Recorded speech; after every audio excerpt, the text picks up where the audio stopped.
What's going on, ladies and gentlemen? Welcome back. Force here with some more Friday Night Magic. Today I'm going to be playing the Hunter's Strength deck. And I hope you guys are excited because this is the only video you're going to see for like the next 2 days. Hopefully it's a good one. Alright, so this is Hunter's Strength. It's a mono green. Got a bunch of green creatures, some support for those said creatures, and fun stuff like that. I'm not super thrilled about my opening hand. It's not terrible, but I don't have any of my my early game drops, which I would like to have. So we're going to draw a new hand, and we didn't get much better. But since we have 2 of the Cudgel Trolls, we'll go ahead and keep it. We do have the 4 lands with which to play them now. Arguably, that last hand was probably better, but this is what we got, you know? It's random, it's Magic. Welcome to Magic. Welcome to Friday Night Magic. Thanks for joining me, guys. It's gonna be a lot of fun. I'm excited. We got 2 mana in play. Woo! Alright, so far we see a green land from the opponent. I don't believe he is playing the same deck because this is a different green mana symbol. Yes, we're gonna be playing against green-red here.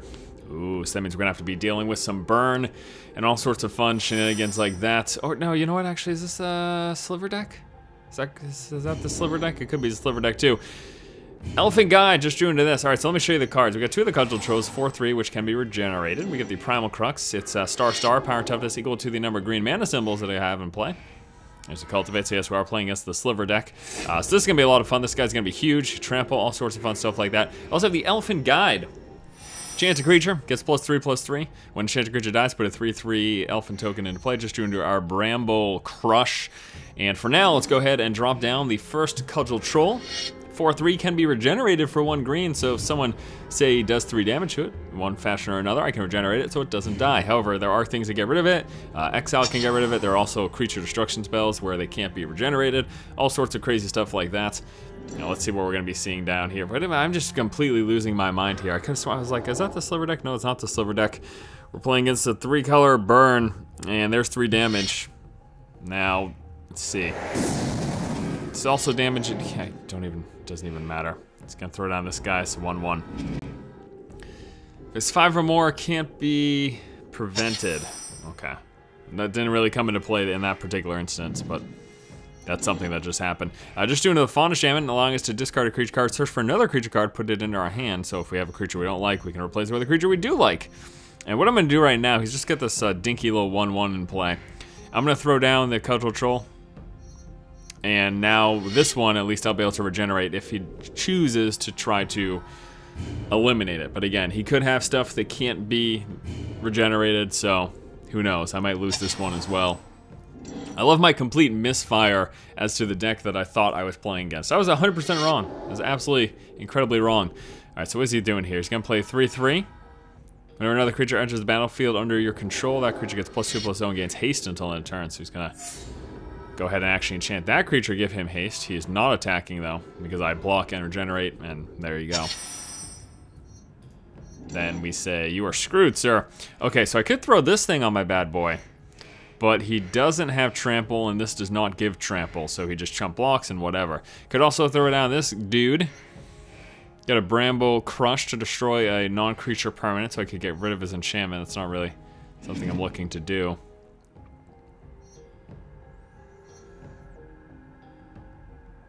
That card's really good, though. Alright, so I think what I'm actually going to do is we're going to throw down the Primal Crux. I'm not going to attack either, because he wouldn't block with this, but he could. I'm just going to save this for a blocker. And we also have our 8/8. Why is he an 8/8? Remember, he gets power and toughness equal to the number of green mana symbols. So we've got the 6 here, plus the 2 more. Turns him into an 8/8. Alright, he's going to be cultivating now. Searching through for some manas. Getting 1 in play tapped and 1 into his hand. He's got a lot of lands going on here. And then if he plays another creature, it gets pumped up. Plus it has haste. He's going to choose not to do that. We've got our 8/8 trample that we can swing with. And I could actually also throw the Elephant Guide on it. So if it dies, at least it's going to come back all big and fun and stuff. And I think I might do that pre-combat. The other thing that I could do is get rid of his enchantment here. Whenever a creature with cover mana cost 6 or greater enters the battlefield, you may return a Dragon's Breath from your graveyard. Yeah, okay, I see. And he can pump that up 2 times, turning it into a 5/3. What we're going to do is I am actually going to toss the Elephant Guide here on my creature, giving it +3/+3. Remember, if it dies, we're going to get 3/3 back. And then, also prior to combat, I'm going to throw this down. Garrick's Companion getting 2 more green mana symbols in play, making him now a 14/14. And then we are going to attack. I'm trying to think if I also want to attack with the 4/3. I think I'm not going to. I'm going to save him for a blocker. I can regenerate him. All that stuff's fun. Here's a 14/14 trample in your face. Do you have direct removal for it? He's going to block it. Double block it. So it's going to be 4 damage blocked. He'll still take 10. Is he going to pump it up? No, he's got absolutely nothing. Okay, well, that's not exactly what I just assumed he had removal, but he doesn't. So he is now down to 10. That's kind of hilarious, actually. Oh man, Primal Crux could be the game winner here. Now, the odds of him being able to do 14 damage to kill this thing is very slim as well.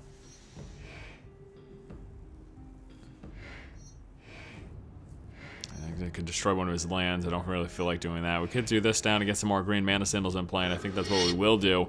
Pumping my creature up 3 more, making him a 17/17. Gonna save this mana for regeneration. And I suppose there's really no point in me saving for blocking right now either. So here's a full swing. Obviously fatal damage. He's got nothing for it, so there is the game number 1. Quite an easy victory. Let's move on to game number 2. And game number 2 against Mr. Mojo. Mr. Mojo. Let's take a look at our opening hand. Ay, ay, ay.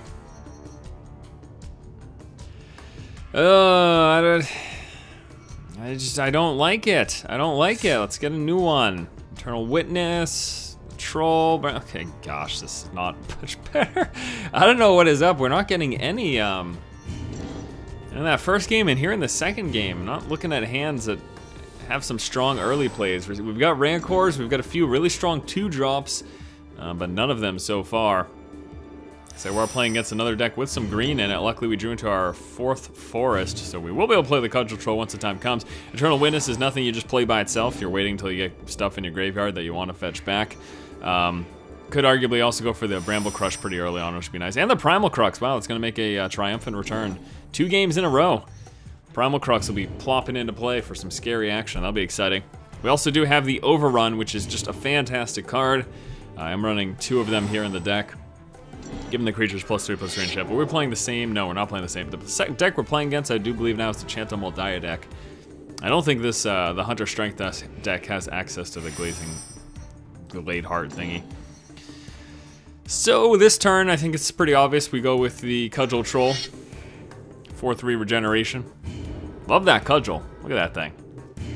Totally looks like it would do some pretty beefy damage. 4/3 is actually a reasonably sized creature. That's some strength there. Gonna get the life gain there off the Grazing Gladeheart. Don't expect him to be blocking when I attack this coming turn. And ooh, did he? I'm thinking of actually Bramble Crushing one of his lands. I don't know. Be interested to see how much I'd screw him. First and foremost, though, let's go ahead and throw an attack down. So we're gonna swing here with our 4/3. He's not gonna block. He'll go down to 18. Just seems like the most logical step. He did nothing when he had 4 mana. This could set him back a little bit, and that'd make me really happy. So I'm actually gonna do it. I'm gonna destroy one of his lands. There you go. Bramble Crush, destroy target non-creature permanent. The fact that he played nothing with 4 mana tells me that he should probably play nothing with 4 mana this turn too. Just did draw, or did play another land. I don't know if that's the card that he drew, but... And he is attacking, which is smart, because if you're not gonna block anyways, might as well have that damage go through. Green isn't necessarily predisposed to haste stuff, so you shouldn't really expect any of that from me, and rightfully so, because I don't have any. We're gonna throw down the Fauna Shaman. This will allow us to, say, discard this to look for something earlier, because I might not, I don't know if I'm gonna have the opportunity to, I don't know if I'm gonna draw any more lands, so it's something to consider in an upcoming turn. For now, though, we hit for 4, bringing him down to 16. And let's see if he has anything turn 5, if he does indeed have some more mana to throw some fun stuff down. I don't want to have to Green Sun Zenith, and I honestly don't really want to have to Fauna Shaman either. I'd like to not get rid of either one of these, but Although the Intimidate doesn't do me much good because we're playing against a green deck. All right, here we go. I'm not gonna... We're just gonna do this. We're gonna get ourselves a land. So now this way we don't have to discard one of our creatures that I'd like, because I can play this next turn now. Although again, the Intimidate doesn't do me much good, so maybe I don't want to play it. Maybe I do want to get rid of this to get something else, you know what I mean? It's all color based, so if I was playing against someone who didn't have green, sure. Then that's fine, I do that, that sounds fun, but... So maybe I will actually, maybe I'm gonna get rid of this and look for something else. I can't really think of what else I'm gonna look for, but... And this isn't sorcery based, I can do this at any point, so I'll wait till the end of his turn. Yeah, so that's what I'm gonna do, I'm actually gonna get rid of this and search for something else. We'll take a look at what I've got access to. Yeah, he just keeps gaining life, but... He's been playing nothing. Let's see if we're gonna get anything. Nothing here, okay, so we're gonna go ahead and discard. We're gonna get rid of the Bellowing Tangleworm because again, doesn't do us much good in this matchup. I think that's the right move. So the question is, what creature do we search through? Something big, Predator Ooze is kind of cool. That's really good too. That could be really, really good in this matchup. I mean, there's a lot of great choices. You know what, I'm thinking about going with this. I can use my wolves to pick off his creatures. I'm gonna be running out of time here though, so. Yeah, let me go with this. I'm gonna be able to use the wolves to pick off things like his little Gladeheart business, and that all sounds great to me. However, we do have the 6th land, and with that, we're gonna go ahead and throw down the Primal Crux, because hey-oh, he's gonna be pretty big. Here comes 9/9. I'll take it. 6, 7, 8, 9. Totally makes sense. And unfortunately, we have no regeneration this time around. So I am going to attack. We run the risk of him being able to pump this up, a block, and my creature dies, his creature lives. Evidently not the case. He's now down to 12. He better start doing something really fast because we have the Primal Crux in play. He's just been playing lands, gaining life, and doing nothing else. I'm honestly a bit confused. Okay, there we go, finally something. Oh gosh, Avenger of Zendikar, that is not good. Gets a whole bunch of 0-1s, but the problem is those things get very big once he starts playing lands, which he has lands. Now he will be able to block some of this incoming damage, obviously. So this is a rather interesting turn. We do have the Overrun, which will throw some trample at his face. This could be the turn to do it, to be honest with you. Because that's gonna pump these guys up too. And before these things get big, it's gonna force him to make some pretty big decisions. I think Overrun is the play. Good Green Sun Zenith, get a creature in play, but I think Overrun is totally the good move here. Yeah, we're gonna do it. We're gonna Overrun first main phase. Bada boom, bada bing. Your creature's +3/+3 in trample. And then we move into combat, and we have got a pretty big swing going his way, and this might be fatal. Let's see. He can block 5, 6, 7, 8, 9, 10, 11, 12, 13, 14. He can block 14 damage. So, let's see, 12, 30, that's 10 damage that goes through. So if he blocks everything, he's at 4. Remember, these creatures have trample with Overrun. So that's very, very important to keep in mind. If he blocks with everything, he's going to throw away all of his creatures, and he will be at 4. If he does not block with his 5/5, he's dead, so he's not going to be able to take advantage. He is going to, however, trade that Fauna Shaman. I'm okay with that, though. This is really annoying. I click through all this stuff. Can I tab through it? No, I'm going to click through it. I might be able to spacebar through it. I don't know. We'll click through it.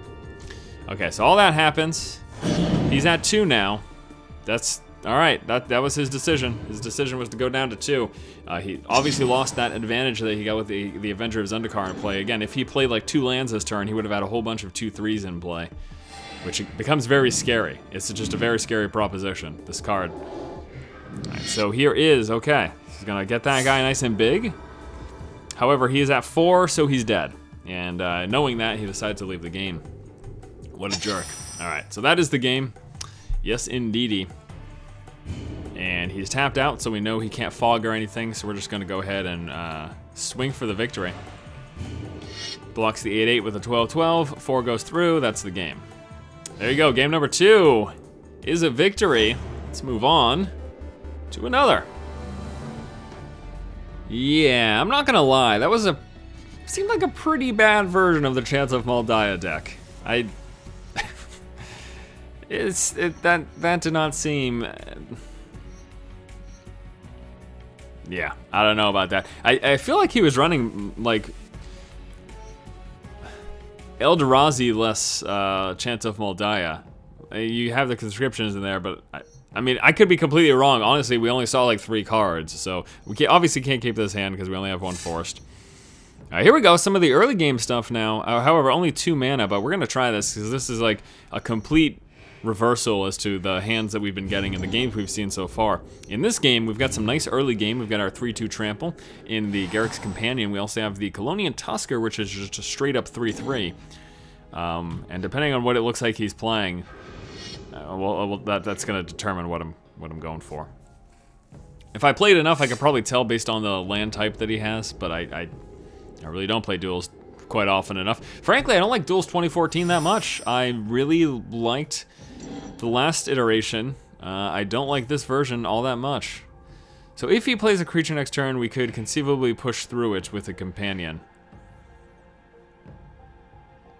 But we can also pick it off with the Tusker and then attack by using Prey Upon. I'm just going to go with the companion though, I think.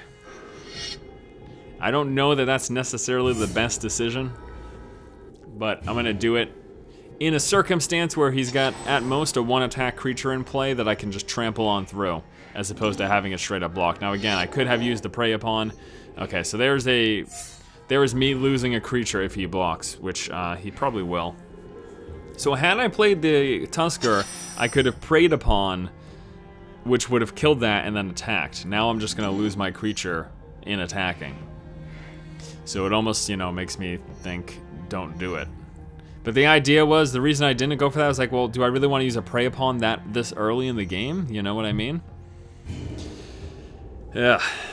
So I'm not going to Prey Upon prior to combat. I am going to attack, though. Let's see if he trades off and takes 1 damage in the process. Frankly, it's probably the best decision for him to block. Ooh, okay, so he really... again, the flip side is he really wants to keep his Exalted creature in play, right? Well, I'm going to screw up his entire day right now by playing my dude, and then actually using Prey Upon now. So we're going to do him, they fight each other, my creature lives, his dies, and now not only does he not get advantage of that Exalted, but now he's like, oh crap, I should have blocked, because I've got 6 damage coming my way next turn. Well, fantastic. And obviously, again, there was a situation where I could have done all of that prior to attacking so that I wouldn't have lost my creature, but I also, in the same time, you know, getting rid of one of his Exalted is pretty big, given that Exalted is, you know, what his deck sort of evolves around. All right, so we're going to attack before we do anything else. I don't want him to see what my plans are. I would actually happily trade here because his creature can be kind of crazy with his other creatures in play, so he's going to take that trade because he doesn't want to take 6 damage. So he's going to go for the trade. We get 3/2 through, and we go ahead and toss down a Cudgel Troll. I think he's in I think he's in some hot water right now. I don't think he's enjoying this game at the moment. We've got a potential of 7 damage going through next turn. He's lost his creatures. We're going to see a Pariah. Okay. That's a very smart move. Redirects damage to my creature that would be dealt to Cudgel Troll. It redirects damage that would be dealt to him to Cudgel Troll is what I meant to say. So that really sucks, actually. So that means I lose Cudgel Troll. I can bring him back with an Elephant Guide.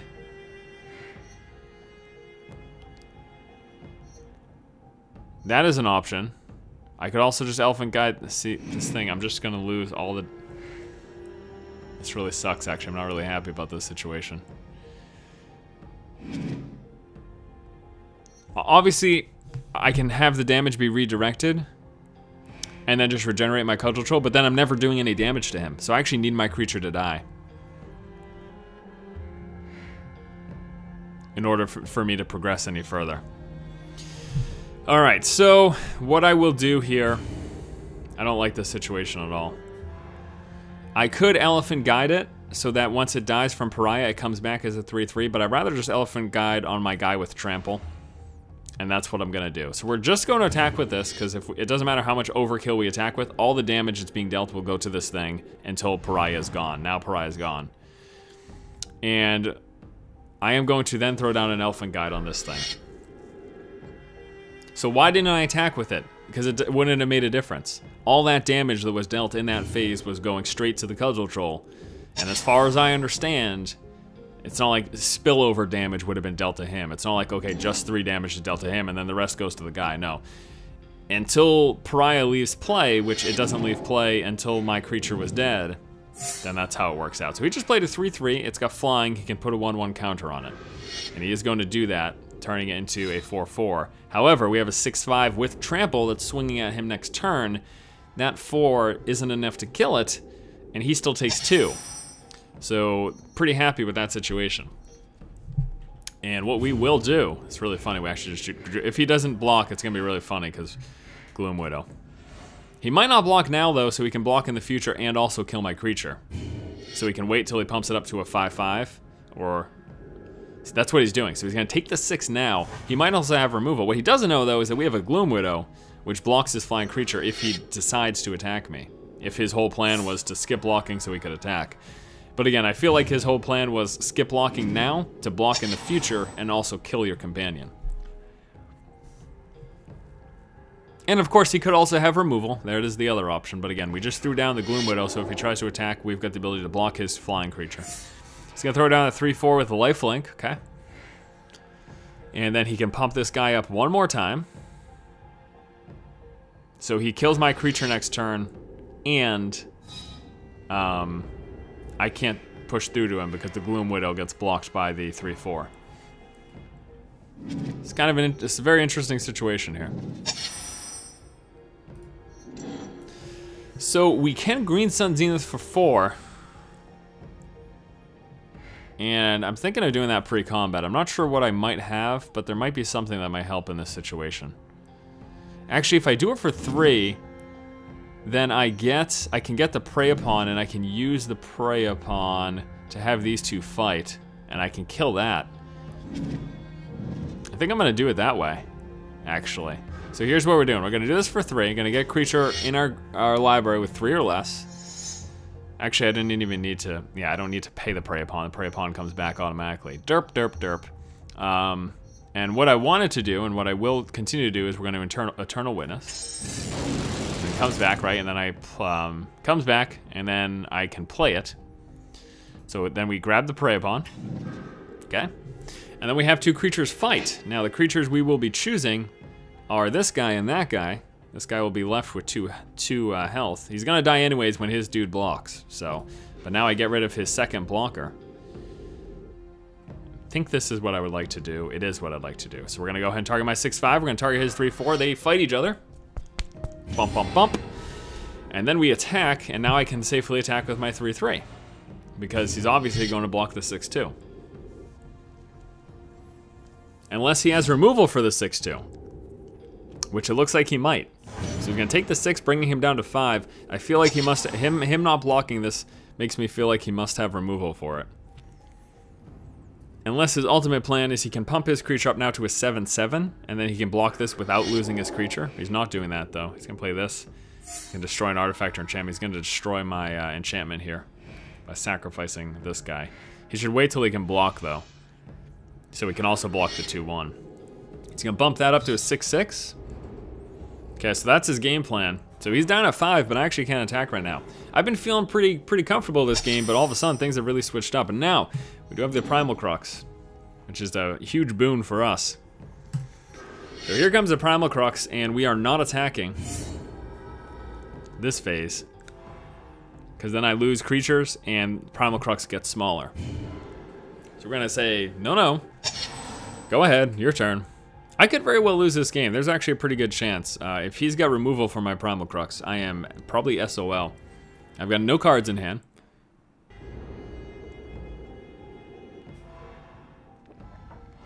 No cards are in my hand. He must have removal. Oh, this is really good. Oh, this is really good.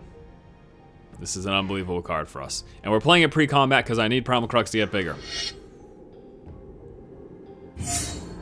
All right, now he's got some decisions to make. I'm guessing he has instant removal for the Primal Crux, but here we go. 14, 14, 2, 1, 6, 5. Let's see, what's this? Bance Charm. Destroy target artifact, put target creature on the bottom of his library, card target spell. So there goes my Primal Crux. There goes everything I have, actually, except for my 5/4. He then pumps up to a 7/7. He blocks my 6/5 with his 7/7. And he lets 2 go through. Now I get a 3/3 back from my enchantment. I'm really surprised. Well, if he destroys the enchantment, wow. He probably should have blocked the 2/1 and then destroy the enchantment, and I wouldn't have gotten the 3/3 in play. Does he have a Wrath of God or, you know, equivalent? Whenever I say Wrath of God, I just refer to mass removal, by the way. People have said, oh, Wrath of God isn't in Duels 2014. I'm just referring to any mass removal. I guess I could just say, does he have mass removal? That'd probably make a lot more sense. Yes, it would make a lot more sense. I don't always have to make sense. All right, so I've got a 5/4, but the great thing about this 5/4, if you didn't catch wind of it, Vigilance, Trample, Undying. Vigilance doesn't tap when it attacks. Trample, damage goes through. Undying comes back with a 1/1 counter on it. Okay, we're gonna hold on to the card in our hand as if we have something going on, which we don't. Attacking with everything, if he has no removal, means he's at 1 if this thing goes through and all that other stuff happens. So here we go.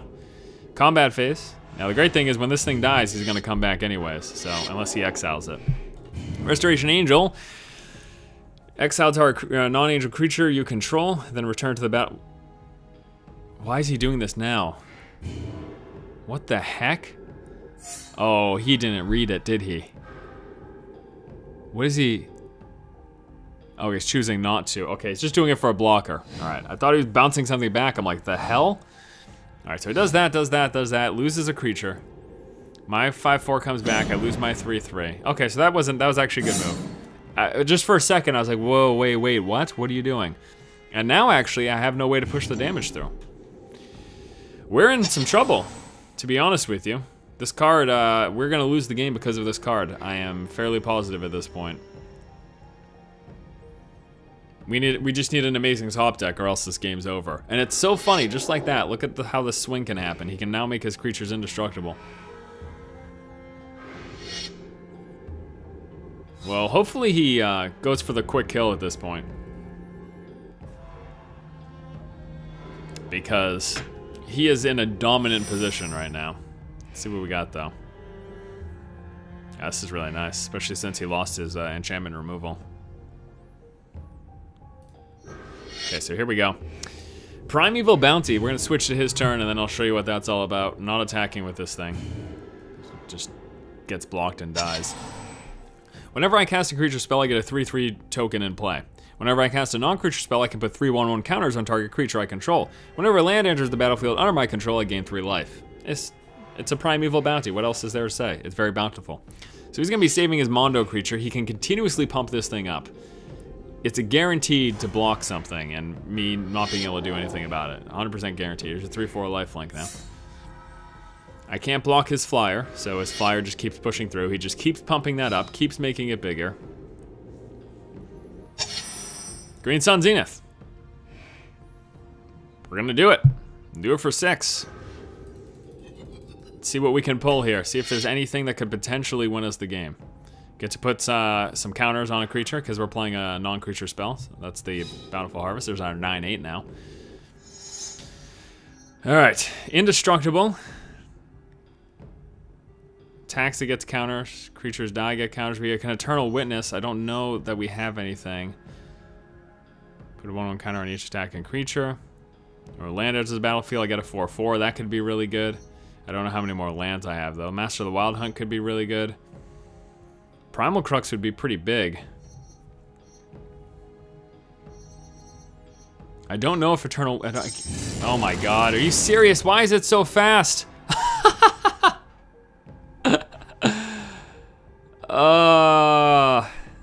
Fail. I got nothing from that. God damn it. Oh. That is complete failure. I literally want to just quit the game right now. That is the most ridiculous thing ever. Whatever. I don't even care. Forget it. Now, to be absolutely fair, I don't know that there's anything. I would have had to pull a creature with reach not to die that turn because of the double attack, but that was just, oh my god. Alright, let's take a look at the deck manager. We got 2 Rancors here, just a glorious enchantment, pumping up a creature 2-0, giving it trample, plus when it goes in the graveyard from battlefield, it gets returned to your hand. It's kind of ridiculous. Green Sun Zenith to search through for stuff, and if you take too long, you get nothing, as you saw. Prey Upon to have 2 creatures fight each other, really good at picking stuff off. We got the Fauna Shaman to filter through for creatures. Nice early game 3-3 here with the Tusker. Another nice early game 3-2 with the Trample. Some land fetch in case we're low on lands. Nice to get those things in play. We got the Predator Ooze, indestructible creature, gets counters on it. Can be kind of crazy. No trample though. Makes it like when it has Rancor, it's even crazier. Gloom Widow to block some dudes with flying. That would have been nice at that last turn. Pretty sure we're screwed anyways. I can't even think. It doesn't matter. Eternal Witness to fetch things from your graveyard. Very nice. Leatherback Ballast because, hey man, 3 lands, 4/5. Sure, why not? Elephant Guide, +3/+3 on a creature, comes back when it dies as a 3/3 token. Oaken Form, giving a creature +3/+3. I wonder. I almost consider taking that out of the deck. We'll see though. Pulse of the Tangle lets you get tokens in play, and if your opponent has more creatures, you get to return to your hand, so you can cast it some more. Master of the Wild Hunt for picking off dudes. Fangren Fistborn is nice for 2. When it attacks, other of your creatures get +1/+1 counters. Gudgel Troll, 4/3 regeneration, Bramble Crush to destroy some non-creature permanents. Vorapede, 5/4 Vigilance, Trample, Undying. The card is kind of ridiculous, I'd have to say. Bellowing Tangleworm, 4/4 Intimidate, give my other green creatures Intimidate as well. Overwhelming Stampede. Until on turn, creature you control gain Trample, and +X/+X. X is the greatest power among creatures you control. Absurd. A lot of this is like can be a game winner, really, to be honest with you. Overrun. It's like a baby version of this thing, sort of, depending on the situation, obviously. Overrun, though, very reliable and game winning at times in and of itself. Rampaging Ballast, 6/6 Trample, Landfall, getting me 4/4s in play. Got the Primal Crux, big old trample dude, and then the Primeval Bounty. Oh, that last game, my god, I don't even, whatever. Alright, so again, if you haven't caught wind of it, I'm not home right now. I'm doing videos pretty much on the road. I'm at a friend's house at the moment. So this is going to be the only video for Friday. Saturday, we're going to see nothing. I don't have anything waiting in the wings, so unfortunately enough, nothing's going to happen with that. But on Sunday, I should be returning Sunday afternoon and or evening, and I'll be getting right back to work because, frankly, even just going a couple days without making videos, I'm like, well, I need to go do some videos right now. So that's what we're going to be doing on Sunday. Expect some more content Sunday, and then Monday going forward, regular schedule. It'll be exciting. Oh, that last game. Oh my god. Alright, thanks so much for watching. If you like the content, please subscribe, and as always, keep watching and keep owning.